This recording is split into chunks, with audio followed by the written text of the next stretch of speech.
আর ওদিকে আমরা দেখেছিলাম গতকাল আরামবাগের প্রাক্তন তৃণমূল সাংসদ অপরূপা পোদ্দার পুলিশের যখন এনআইএ নিয়ে যাচ্ছে তার স্বামীকে, তখন পুলিশকে তিনি বলছেন যে হু আর ইউ, কেন তার কাছে এসেছে, একদম রীতিমতো ধাক্কা দিয়ে সরিয়ে দিচ্ছেন।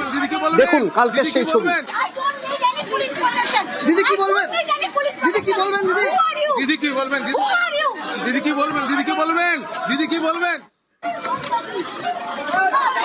পুলিশের কাজে বাধা, তার গায়ে হাত গুরুতর অপরাধ হিসেবে দেখা হয়। আইনজীবীরা আমাদের জানিয়েছেন সেক্ষেত্রে বড় শাস্তি হতে পারে, তার 7 থেকে 10 বছর পর্যন্ত জেলও হতে পারে, জামিন অযোগ্য ধারায় মামলা হতে পারে তার বিরুদ্ধে। পুলিশ তাকে ডেকে পাঠিয়েছিল আজ দুপুর 12টায়, তার যাওয়ার কথা ছিল থানায়, কিন্তু এখন বিকেল 5:30, এখনো পর্যন্ত অপরূপা পোদ্দার তিনি যাননি, তার আইনজীবীও যাননি। রানা রয়েছেন সরাসরি আমার সঙ্গে থানার সামনে থেকে রানা রয়েছেন। রানা, এখনো পর্যন্ত নিশ্চয়ই অপরূপা পোদ্দারের তরফে কেউ থানায় আসেননি, তিনি নিজেও আসেননি, কোথায় তিনি আজ কি আসবেন?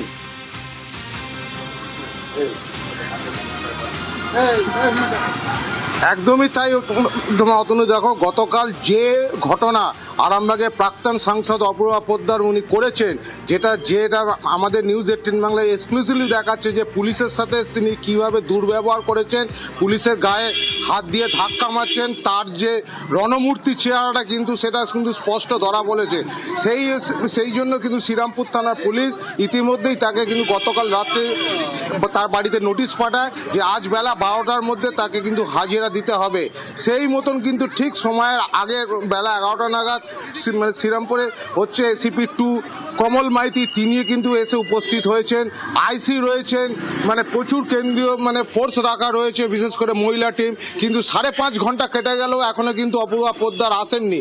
যেটা জানা যাচ্ছে যে তিনি এনআইএর যে তিনি মানে কোর্টে রয়েছেন, সেখানে তিনি রয়েছেন। তবে পুলিশ প্রশাসনের পক্ষ থেকে তাকে কিন্তু আবার আদালতে আমাদের ক্যামেরায় ধরা পড়লো অপরূপা পোদ্দারের ছবি। এনআইএ আদালত যেখানে অপরূপা পোদ্দারের স্বামী, তাকে তোলা হয়েছিল আজ, সেখানে দেখা গেল অপরূপা পোদ্দারকে। কিন্তু অপরূপা পোদ্দার কি আজ দেখা করবেন, আদৌ যাবেন কি থানায়? থানাকে কিছু জানিয়েছেন, পুলিশকে কিছু জানিয়েছেন রানা?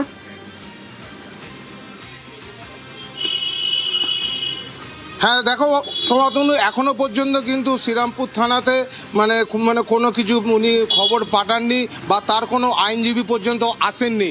তবে পুলিশ যেটা জানা যাচ্ছে যে চন্দননগর কমিশনারেট সুনীল কুমার যাদব কিন্তু স্পষ্ট ভাষায় জানিয়ে দিয়েছেন আজকে উনি যদি না আসেন, এরপরও কিন্তু তাকে একটা লিগাল নোটিশ পাঠানো হবে। কারণ আইন মেনেই কিন্তু সমস্ত কাজ হচ্ছে।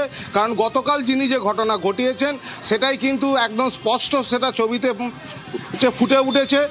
অতএব অপরূপা পোদ্দারকে যেভাবেই হোক তাকে শ্রীরামপুর থানায় কিন্তু হাজিরা দিতে হবে।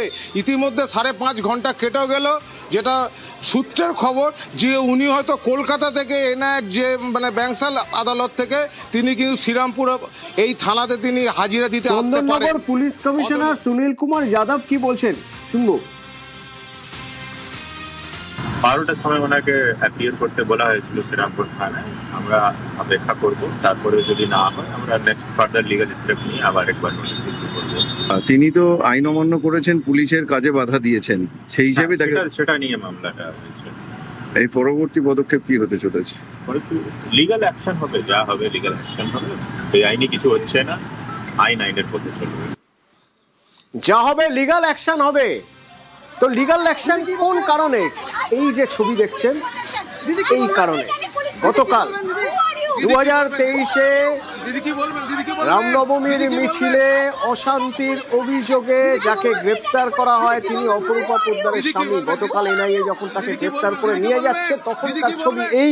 পুলিশকে কাজে বাধা দেওয়া, পুলিশের গায়ে হাত তোলা, যার জন্য তাকে ডেকে পাঠানো হয়েছে থানায়, কিন্তু এখনো তিনি যাননি। দিদি কি বলবেন? দিদি কি বলবেন? দিদি কি বলবেন? দিদি কি বলবেন? দিদি কি বলবেন?